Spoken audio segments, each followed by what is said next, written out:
իր հայտարարությունը կարող է ասել միմիայն թշնամի անձնավորությունը, իր պետության նկատմամբ թշնամի անձնավորությունը, սա մատնություն է, հասկանում եք, մատնություն է սեփական պետության դեմ, պարզ վկայություն, որ այս մարդը պետականամետ մտածելակերպ չունի, պետության ջատագովը չի, այս մարդը միմիայն ուզում է գա իշխանության, որովհետև պետք է պահի իր թալանածը, որովհետև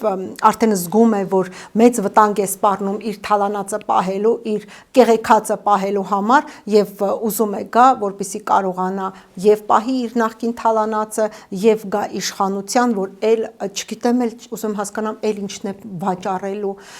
եւ հավանաբար վաճառելու է ամբողջ մեր պետությունը, դարձնելով ծայրագավառ, ինքն էլ ծայրագավառի իշխանիկ կարողանա ստրկացնի մեր ժողովրդին եւ հպատակեցնի։ Սա է իր երազանքը, ինքը լավ կանի լռի, լավ կանի ընդհանրապես չխոսի լռի, իր երեսը ժողովուրդը չտեսնի։